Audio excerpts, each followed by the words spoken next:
Hello ಸ್ನೇಹಿತರೆ, ಹೇಗಿದ್ದೀರಾ? I hope ಎಲ್ಲರೂ ಚೆನ್ನಾಗಿದ್ದೀರಾ.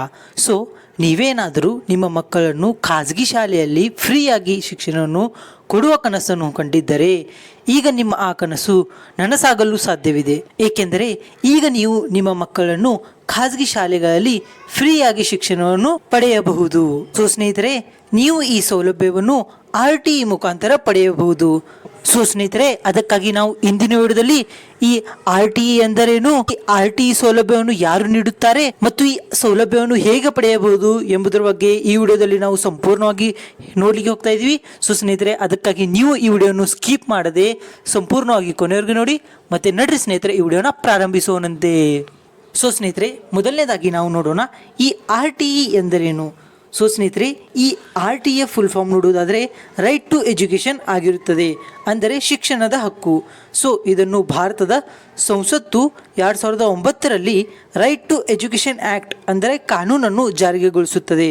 ಅದರಲ್ಲಿ ಎಲ್ಲ ಮಕ್ಕಳಿಗೂ ಅಂದರೆ 6ರಿಂದ 14 ವರ್ಷದೊಳಗಿನ ಮಕ್ಕಳಿಗೆ ಕಡ್ಡಾಯ ಹಾಗೂ ಉಚಿತ ಶಿಕ್ಷಣವನ್ನು ನೀಡಬೇಕು ಎಂದು ಕಾನೂನಿನಲ್ಲಿ ಜಾರಿಗೆ ತರುತ್ತಾರೆ.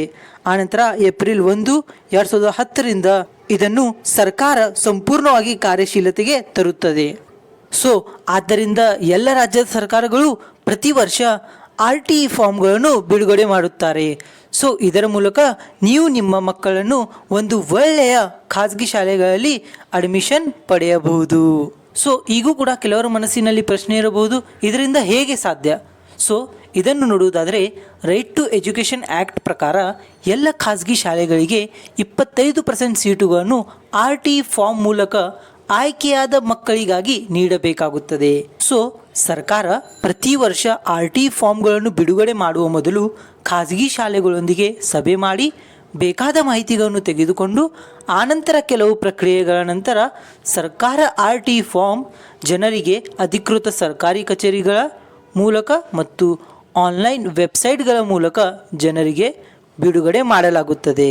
ಸೊ ನಿಮ್ಮ ಮಗು RTE ಫಾರ್ಮ್ ಮೂಲಕ ಆಯ್ಕೆಯಾದ ನಂತರ ನೀವು ಅಲ್ಲಿ ಆಯ್ಕೆಯಾದ ನಂತರ ಬರುವ ಯಾವುದೇ ತರಹದ ಖರ್ಚುಗಳನ್ನು ಮಾಡಲಿಕ್ಕೆ ಬರುವುದಿಲ್ಲ.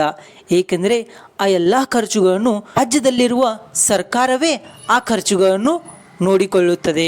ಅದೇ ಮುಂದೆ ಬರುವ ಖರ್ಚಾಗಿರಬಹುದು, ಅಥವಾ ಆ ಯೂನಿಫಾರ್ಮ್ ಸಂಬಂಧಪಟ್ಟ ಖರ್ಚಾಗಿರಬಹುದು, ಅಥವಾ ಆ ಶಾಲೆಯಲ್ಲಿ ಏನಾದರೂ ಬಸ್ ಫೆಸಿಲಿಟೀಸ್ ಇದ್ದರೆ ಅದರ ಖರ್ಚಾಗಿರಬಹುದು. ಆ ಎಲ್ಲ ತರಹದ ಖರ್ಚುಗಳನ್ನು ಕೂಡ ಸರ್ಕಾರ ನೋಡಿಕೊಳ್ಳುತ್ತದೆ. ಈಗ ಪ್ರಶ್ನೆ ಬರುತ್ತದೆ, ನಾವು ಈ RTE ಫಾರ್ಮ್ಗಳನ್ನು ಎಲ್ಲಿ ಹೋಗಿ ತುಂಬಬೇಕು? ಸೊ ನಾನು ನಿಮಗೆ ಸಲಹೆ ಕೊಡುವುದೇನೆಂದರೆ, ನೀವು ನಿಮ್ಮ ಮನೆಯ ಹತ್ತಿರದಲ್ಲಿರುವ ಅಥವಾ ನಗರದಲ್ಲಿರುವ ಖಾಸಗಿ ಸೈಬರ್ ಸೆಂಟರ್ ಅಥವಾ ಆನ್ಲೈನ್ ಕಂಪ್ಯೂಟರ್ ಅಂಗಡಿಗಳಿಗೆ ಹೋಗಿ ನೀವು RTE ಫಾರ್ಮ್ಗಳನ್ನು ತುಂಬಬಹುದು. ಮತ್ತು ಈ ಫಾರ್ಮ್ಗಳ ಮೂಲಕ ನೀವು ನಿಮ್ಮ ಮಕ್ಕಳಿಗೆ ನರ್ಸರಿ ಮತ್ತು 1ನೇ ತರಗತಿಗೆ ಅಡ್ಮಿಷನ್ ಪಡೆಯಬಹುದು. ಮತ್ತು ಈ RTE ಫಾರ್ಮ್ ಕೇವಲ 6ರಿಂದ 14 ವರ್ಷದವರೆಗಿನ ಮಕ್ಕಳಿಗೆ ಅನ್ವಯವಾಗುತ್ತದೆ. ಸೊ ಈ RTE ಫಾರ್ಮ್ಗಳನ್ನು ಸರ್ಕಾರ ಪ್ರತಿ ವರ್ಷ ಬಿಡುಗಡೆ ಮಾಡುತ್ತದೆ. ಸೊ ನೀವು ನಿಮ್ಮ ಮಗುವಿನ ವಯಸ್ಸು ನೋಡಿ ನೀವು ಈ RTE ಫಾರ್ಮ್ಗೆ ಅಪ್ಲೈ ಮಾಡಬಹುದು. ಸೊ ಸ್ನೇಹಿತರೆ, ಇದೆಲ್ಲವೂ ಕೂಡ RTE ಫಾರ್ಮ್ ಎಂದರೇನು ಮತ್ತು ಇದಕ್ಕೆ ಹೇಗೆ ಅಪ್ಲೈ ಮಾಡಬೇಕು ಎಂಬುದರ ಬಗ್ಗೆ ಸಂಪೂರ್ಣವಾದ ಮಾಹಿತಿಯಾಗಿತ್ತು. ಸ್ನೇಹಿತರೆ, ನಿಮಗೆ ಹೀಗೆ ಕರಿಯರ್ ರಿಲೇಟೆಡ್ ಏನಾದರೂ ವೀಡಿಯೋಸ್ಗಳನ್ನು ನೋಡಲಿಕ್ಕೆ ಇಷ್ಟ ಇದ್ದರೆ ಸೊ ಸ್ನೇಹಿತರೆ, ನೀವು ಹೋಗಿ ನಮ್ಮ ಈ ಚಾನಲ್ನ ಸಬ್ಸ್ಕ್ರೈಬ್ ಮಾಡ್ಕೊಳ್ಳಿ ಮತ್ತು ಪಕ್ಕದಲ್ಲಿರುವ ಬೆಲ್ ಐಕನ್ ಕೂಡ ಕ್ಲಿಕ್ ಮಾಡಿ. ಮತ್ತು ಸ್ನೇಹಿತರೆ, ಈ ವಿಡಿಯೋನ ನಿಮಗೆ ಚೆನ್ನಾಗಿಸಿದರೆ ಹೋಗಿ ಈ ವಿಡಿಯೋನ ಲೈಕ್ ಮಾಡಿ. ಮತ್ತು ಸ್ನೇಹಿತರೆ, ಈ ವಿಡಿಯೋನ ನಿಮ್ಮ ಸ್ನೇಹಿತರು ಕೂಡ ಶೇರ್ ಮಾಡಿ, ಏಕೆಂದರೆ ಅವ್ರಿಗೂ ಕೂಡ RTE ಬಗ್ಗೆ ತಿಳಿಯಲಿ. ಮತ್ತು ಸ್ನೇಹಿತರೆ, ಈ ವಿಡಿಯೋ ಬಗ್ಗೆ ನಿಮಗೆ ಏನಾದರೂ ಡೌಟ್ ಇದ್ದರೆ ನೀವು ಹೋಗಿ ಕಾಮೆಂಟ್ ಮಾಡಿ, ನಾವು ಆ ಕಾಮೆಂಟ್ಗೆ ರಿಪ್ಲೈ ಮಾಡುತ್ತೇವೆ. ಸೊ ಸ್ನೇಹಿತರೆ, ಇವತ್ತಿನ ವಿಡಿಯೋದಲ್ಲಿ ಅಷ್ಟೇ. ಸಿಗೋಣ ಮುಂದಿನ ವಿಡಿಯೋದಲ್ಲಿ. ಬಾಯ್ ಬಾಯ್, ಟೇಕ್ ಕೇರ್.